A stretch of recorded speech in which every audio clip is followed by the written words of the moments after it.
Dylan Landis will be signing books immediately following this presentation, and her books are on sale in the Barnes & Noble tent. Dylan Landis is the author of Normal People Don't Live Like This, a debut novel and stories that made Newsday's 10 best book of 2009 and Moore's Magazine's top 100 books every woman should read, which is why I chose this author and this book. She has received the 2010 fellowships from the National Endowment for the Arts, the Sewanee Writers Conference, for the Virginia Center for Creative Arts.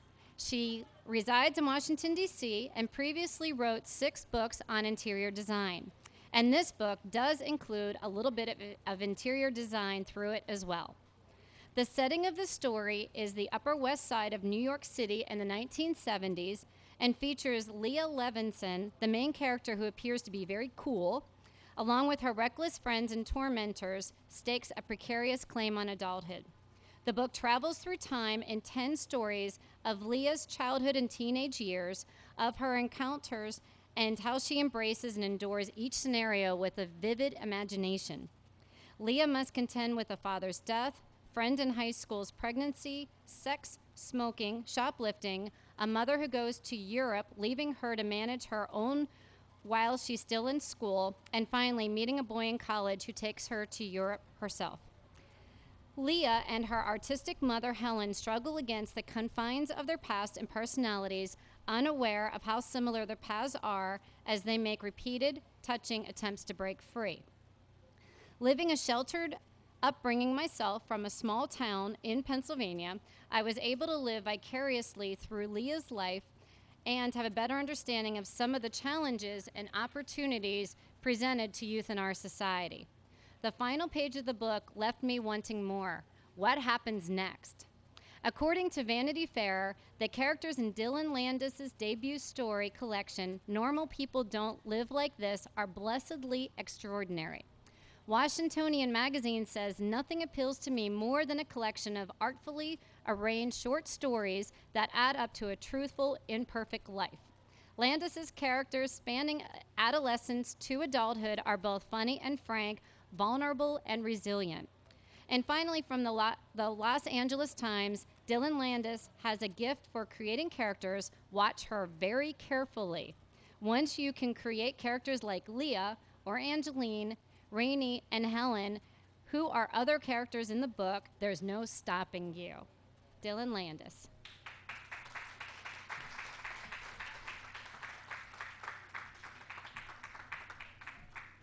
That was gorgeous. Michelle, thank you so much. I can't hear myself at all. Is this coming through?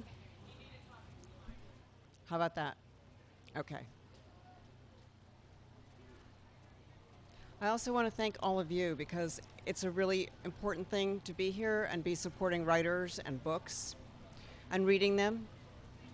Dana Joya, who is the head of the NEA and a poet, talks about how when you read, you're slipping into the experience and the reality of another human being.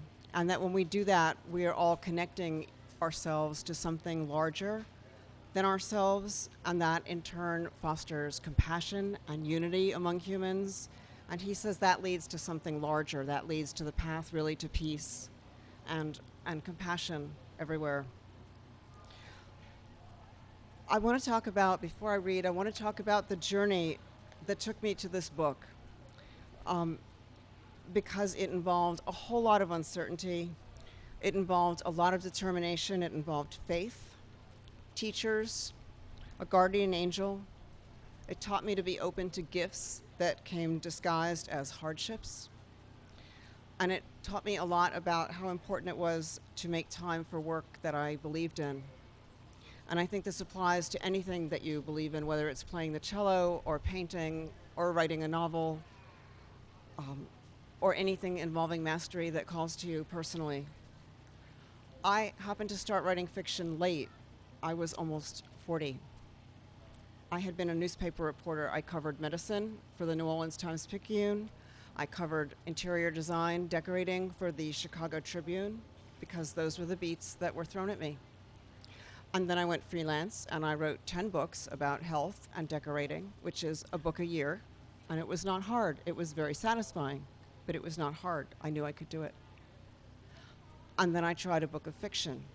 And from the day I wrote my first line until the day I held this in my hand was 13 years.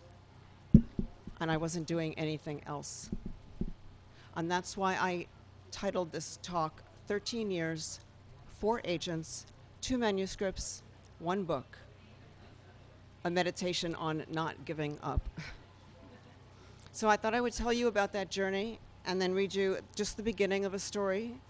And then if you have any questions about anything at all, you can absolutely ask them. A lot of writers, I would say probably the majority of writers here today will probably tell you that they knew they wanted to do this when they were teenagers, if not even earlier. That was not me. I was nearly 40. I know exactly where I was. It was a Wednesday night, and it was October 1996. And I was in a fiction workshop run by Madeleine L'Engle. She wrote a book called A Wrinkle in Time, and a lot of women in my era grew up on that book. And she told us around this long table with 20 writers, it was first come, first served. We did not get in by talent. She told us that when her children were young, she went through a period of trying to keep a perfect house and bake perfect cherry pies and do everything orderly and flawlessly, and she couldn't write at all. There was no time, and she was absolutely miserable. And she said to us, I forgot about the house. She said her version of I let the house go to hell. I don't think she said hell because we were taking this workshop in an Episcopal convent on the Upper West Side of New York.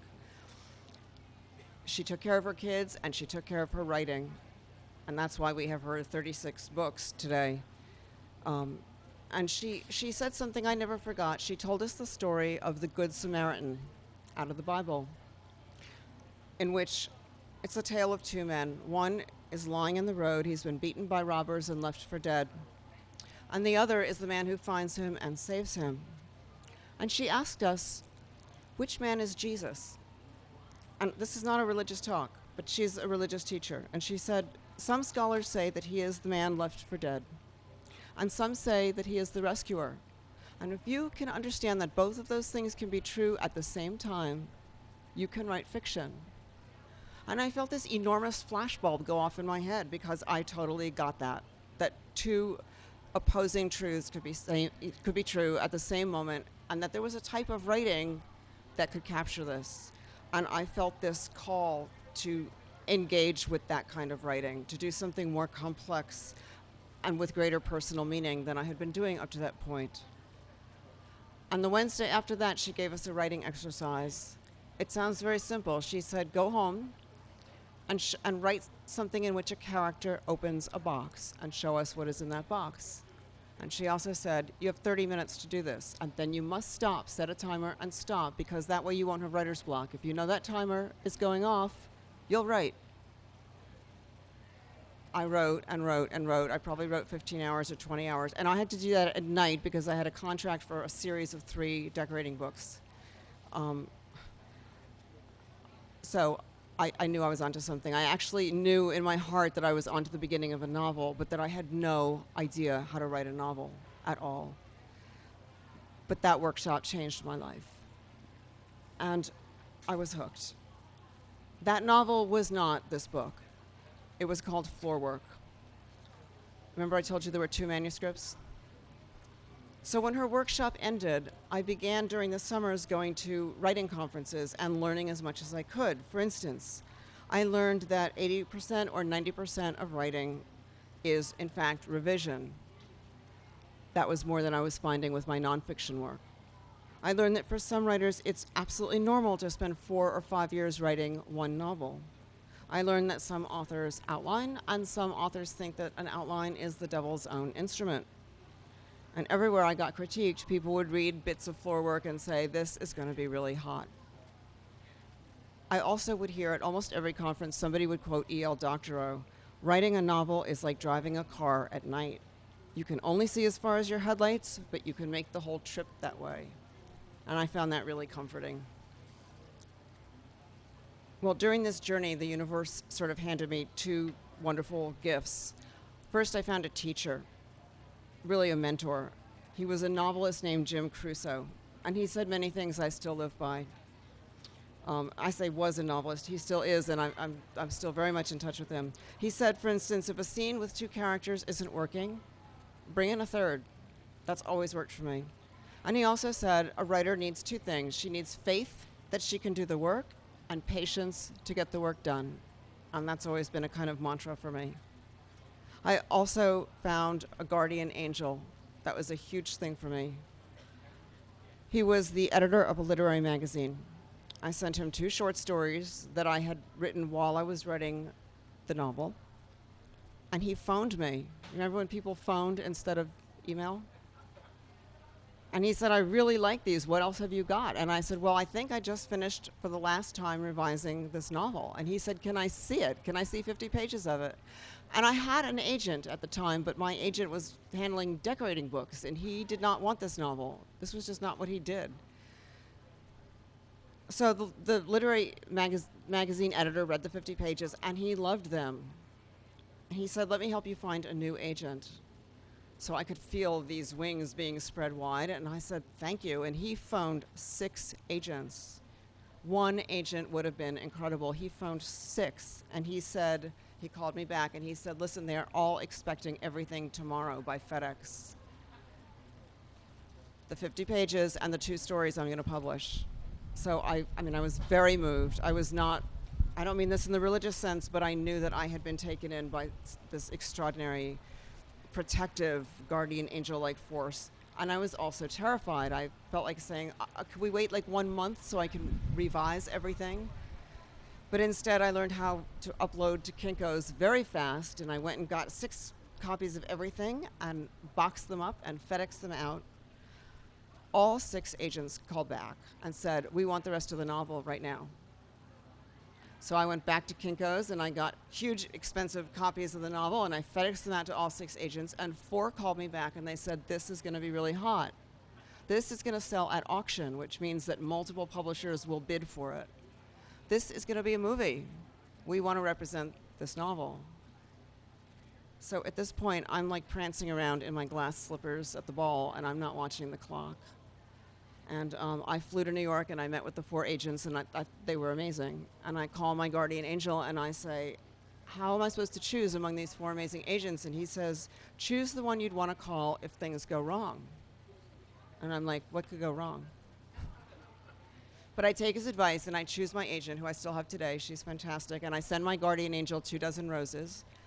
And my agent calls 7 editors at 7 publishing houses and says, something fantastic is coming your way, get ready. And she sends it out by messenger. And they all say no. And she says, don't worry, honey, we're going to do this again. And she sends it out to 7 more. And then she sends it out to 7 more. And nobody is buying what I'm selling. And I did not want to see my rejection letters. I had told her that up front.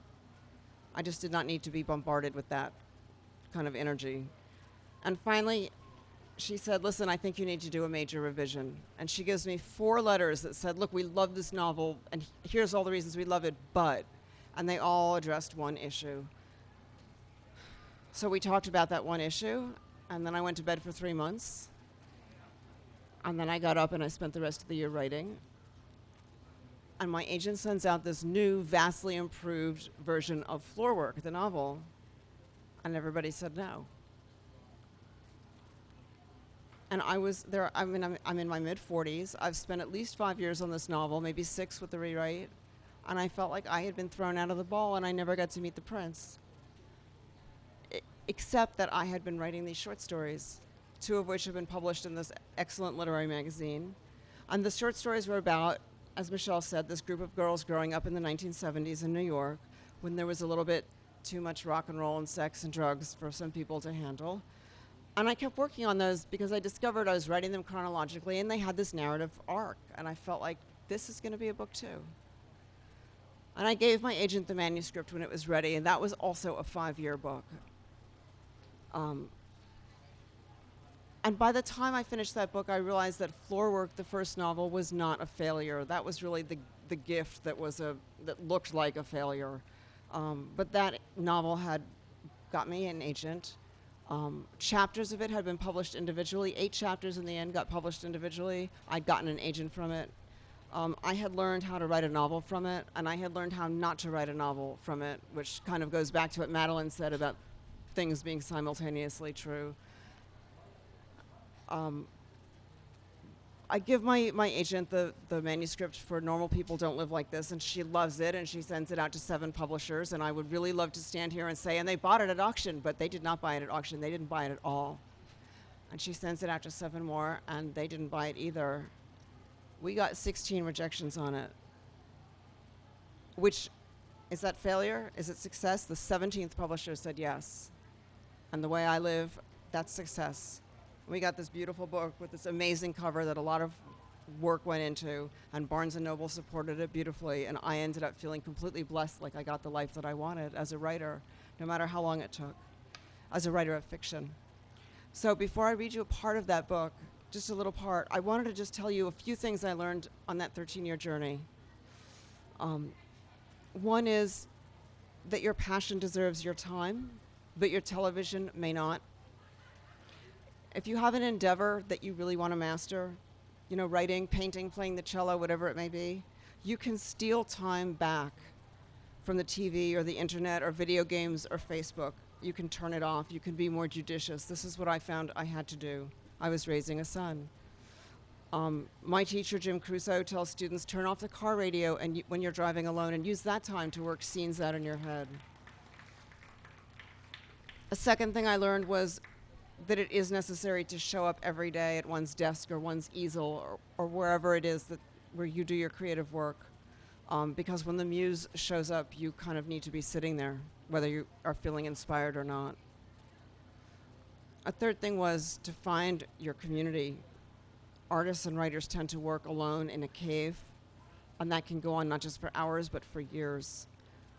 And if you cultivate relationships with people who honor your work and can read it, critique it, and for whom you can give back to and do the same, that really can make your life a lot richer. Places like this, for instance, just by showing up here today, is exactly what I'm talking about. On the fourth is to pay it forward. When you receive a gift in your creative venture, a mentor, an editor, a guardian angel, a helpful critique, or a contact, pass it on when you can. Be the mentor, be the contact.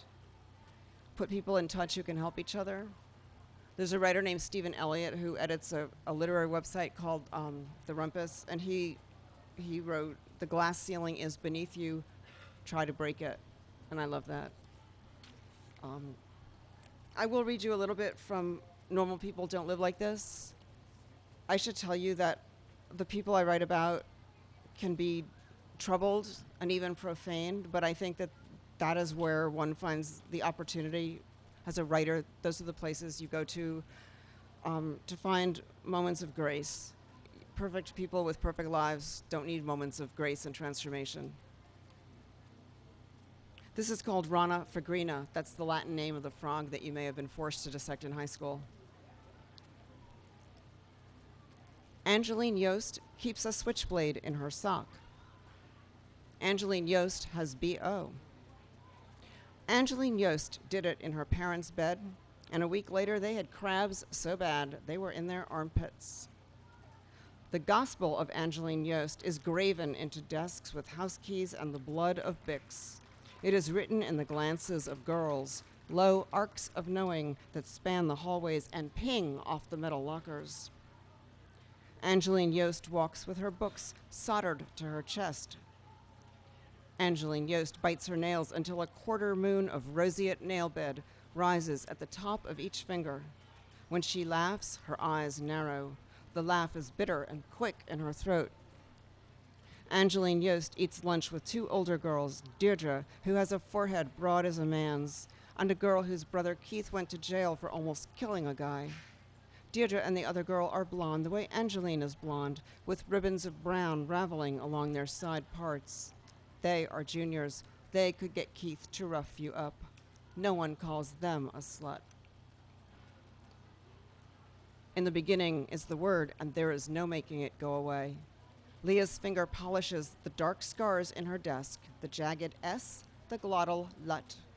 The word is appended to the initials AY. In Leah's mind, the name Angeline is gleaming and round. It is the razor and the apple both, lethal and sweet. When she gets tired of reading her desk, she tries reading Mr. Jabor's T-shirt backwards, searching for hidden meaning. Forwards, it says, "I'd rather be writing my novel." Mr. Jabor's hair stands straight up, and he has earnest knees, perpetually bent. Leah gets a good look at them because she sits in the second row, and Mr. Jabor reads poetry standing on his desk. The kids are supposed to call him Rick. Walt is not just another dead poet, ladies and gentlemen, Rick says.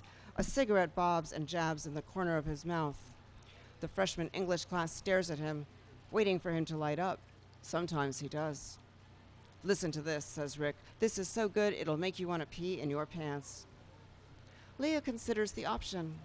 In 3.5 periods, she will have to carve something far more elemental than a word into the thoracic abdominal cavity of Rana Fagrina, a creature as tender and green as a ginkgo leaf. Everyone will look at her because she got a bad lab partner, a partner who has been held back and has BO. And this will somehow appear to be Leah's fault, and she will have to mouth breathe for the entire 55 minutes. "The atmosphere is not a perfume," says Rick, his knees shooting off little sparks with each bounce. "It has no taste of the distillation. It is odorless. It is for my mouth forever. I am in love with it." Rick's sneakers squeak on his desk, and Leah looks away. She hates Rick's sneakers for being so excitable, and she hates the name Walt. Rick has been reading poetry to them all semester. Coleridge, who was an opium addict, and John Donne, whose son died, and the one who peed in his pants over a Grecian urn, Keats. No matter what Rick says, Leah cannot name one thing that poetry heals. For example, poetry does not heal adenocarcinoma of the lung. Leah's father smells like formaldehyde, and he's still alive. And that is a mystery not even Walt can explain. She writes in her notebook, Rana Levinson, Leah Fagrina, Rana, Leah Fagrina. "I will go to the bank by the wood and become undisguised and naked," says Rick. "I am mad for it to be in contact with me." He grips his book with both hands like a preacher. "This man is talking about rejoicing in the physical universe," he says. My respiration and inspiration, the beating of my heart, the passing of blood and air through my lungs." It is 30 seconds to 10:35. Backpacks slam onto desks. Fingers fly over clasps. "Wait," yells Rick. "Give me one thing you learned from Walt. One thing." "Get naked in the woods," says Andy Sack. Leah doesn't turn around because Andy Sackalarios is too lovely to look at directly, just as when Leah's father opens his eyes anymore in his metal bed and looks directly at his daughter, she has to study a crease in the sheet. The crease floats over his chest like the ghost of his scar. Leah knows that Andy Sack's mouth is slightly open, like a cup. She knows that the curvature of his skull is elegant in the way that mathematicians use the word. "Yeah," says Rick, "you're close. Relish the natural world, and remember that you are a part of it." Kingdom Animalia, Subkingdom Metazoa, Section Deuterostomia, Phylum Chordata, Subphylum Vertebrata. These are the places where Leah seeks beauty, in the classification of living things, in books arranged by height, in closets with hangers precisely 1 1/2 inches apart and clothing zoned by color. She seeks purity in the blamelessness of a clean-swept desk. She seeks forgiveness in each new sheet of loose-leaf paper. Class Amphibia, Order Anura, biological name Rana Fagrina of the long green hands. They've had 3 days to memorize the exact position of the frog in the biological universe. Leah was born with the words in her bones. She took 10 minutes. I'll stop there. Thanks so much, and I'm happy to answer questions.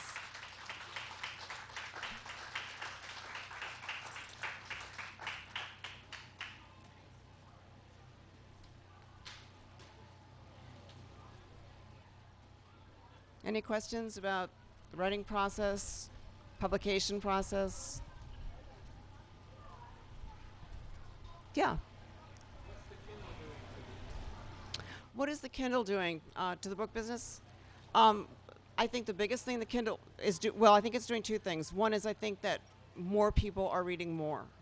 I finally caved in and bought one.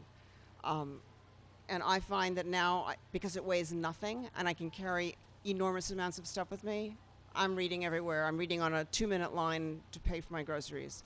And I think kids are reading. I think kids with learning disabilities are reading. I know one who plugs in an earphone and will listen while she reads the same book on paper. So in one sense, I think it's bringing more text to more people. Another thing it's doing, I don't know if this is good or bad, but because you can now download the first chapter of a book free and test run it, on your Kindle, test drive it, it is forcing authors to make that first chapter hook you, addict you. It's like that first chapter has got to be crack. If it's not, you're not going to buy the book. You're not going to click buy. So if you now think about classics that you grew up loving, they're not going to pass the Kindle test. So it's kind of horrifying to think about many great books that would not pass the Kindle sample chapter test. So in that sense, I don't know what it's doing to literature, and I think that remains to be seen. But I am for reading. I'm for Braille. I'm for anything that brings books to people. I'm a little worried about the bookstore industry, but I'm not an expert on that. Yes? I really love what you said about the creative process and to not get discouraged. I wondered if you might find a book in there that would be offered to people what you went through, because it's so powerful to hear that part of your story. Maybe a nonfiction book to talk about process. Because I love the way you opened it up to creative artists of all kinds. So is there something there that you would interest you about doing that?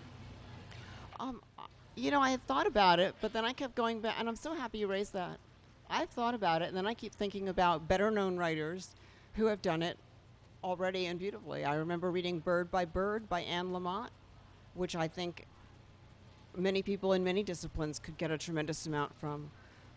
But I'm very intrigued by your idea that other people from other disciplines might actually contribute to it. So thank you. That's a very cool idea. Well, I just think your voice, the way that you spoke it, Mm-hmm. really connected Well, thank you for raising that. with other authors, artists. Uh-huh. Thank you. I'm very glad you suggested that. Yeah, Michelle.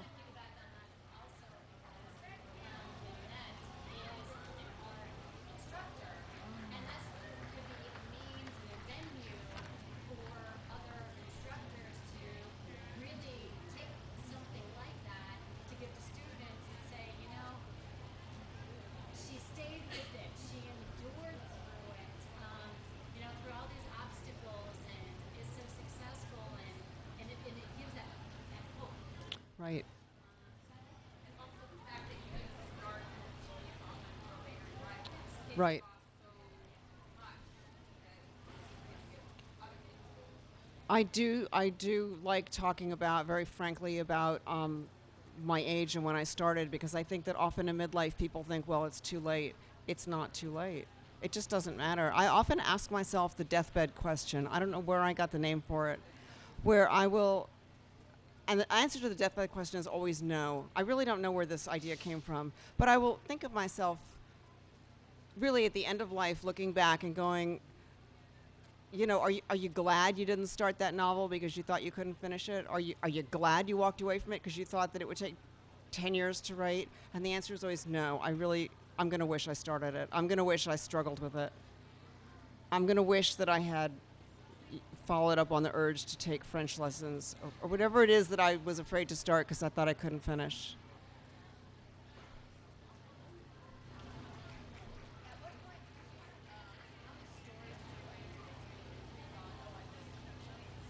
The question was how many stories I wrote before I thought it was a... I'm sorry, did I do the whole talk that way? The question was how many... Oh, that is better. How many stories did I write before I realized I had a collection? 4 to 5, I think, before I... And part of that was because I could start to see an arc. And part of that was faith in myself. That thing that my instructor said about having faith that you can do the work and patience to get it done. I don't really have a problem with patience to get it done, but the faith that I could do good enough work. Every time I finish a story, I think, how did I do that? And how will I ever do it again? And I still wonder, is there ever going to be a point where I finish something and think, now I believe I can do it again? I don't know. But I think after about 4 or 5 stories, I realized somehow I'll be able to do a 5th or 6th along the same path and get to know these people better and follow them on their journey.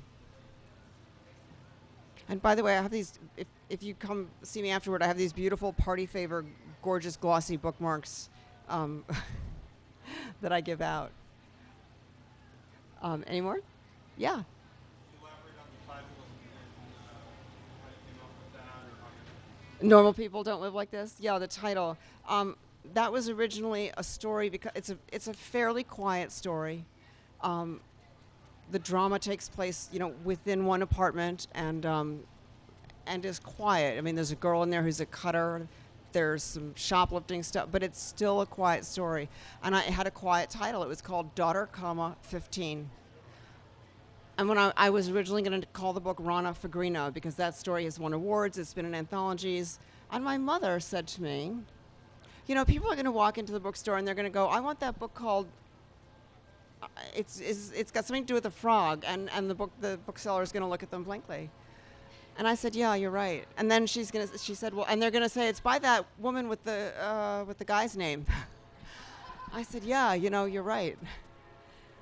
And then I thought, well, it's about a girl. Maybe I should call it Daughter 15. And then I thought, that is a really quiet book. I mean, that's just so quiet. It sounds like it's... Talk about quiet. Get some noise in there. That sounds like it's a book in which absolutely nothing happens. So I thought, okay, you need to read your book from your manuscript from cover to cover and find your title. And in Daughter 15 was this moment where Helen, the mother, walks into her daughter's best friend apartment, and it's a disaster. It looks like the place exploded. It's the place where her daughter is most comfortable and most herself in the world. But to Helen, it's just a wreck of trash. And she's thinking, why didn't Leah ever tell me? And she knows normal people don't live like this. And I went, oh my God, I found it. And I just knew I had it. And I think you often have to do that. I think you often have to read your own book, which you think that authors know their own books, but once it's out of you, it's like a separate person. How do you force yourself to read your book without having a pen in your hand and start editing it again? Okay, I hope you can see this. I hope you all have your glasses on. This book is so edited. I mean, I just have to... Can you see the crossing out? Okay, every page is like that. Wait, what I read you, aside from the fact that I took out the R-rated stuff, okay, every page, I read it with the pen in my hand. And when I was going back and forth with the galleys, my publisher does everything electronically, so they send me a PDF, and then I would print it out, and then I would send it back with changes. And they would go, oh God, there she goes again. And then they would send it back and say, okay, do we make all the changes correctly? And I would fix any typos they made, and then I would send it back with more changes. So I read it with the pen in my hand all the time, including the night before every presentation, and I do a lot of presentations. It's a complete mess. I'll never stop. Even after it's published and it's in front of you, still crossing it out. Yeah, because the more you cut, the tighter it gets. And I really am writing the next book. So it's not like I make a career out of editing the book that's already published. But if I have the opportunity, yeah, cut. It's your best friend.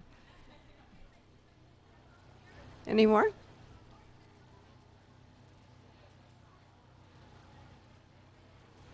Okay, well, listen, it's been a total pleasure. And if you come see me, I have these gorgeous bookmarks. Thank you.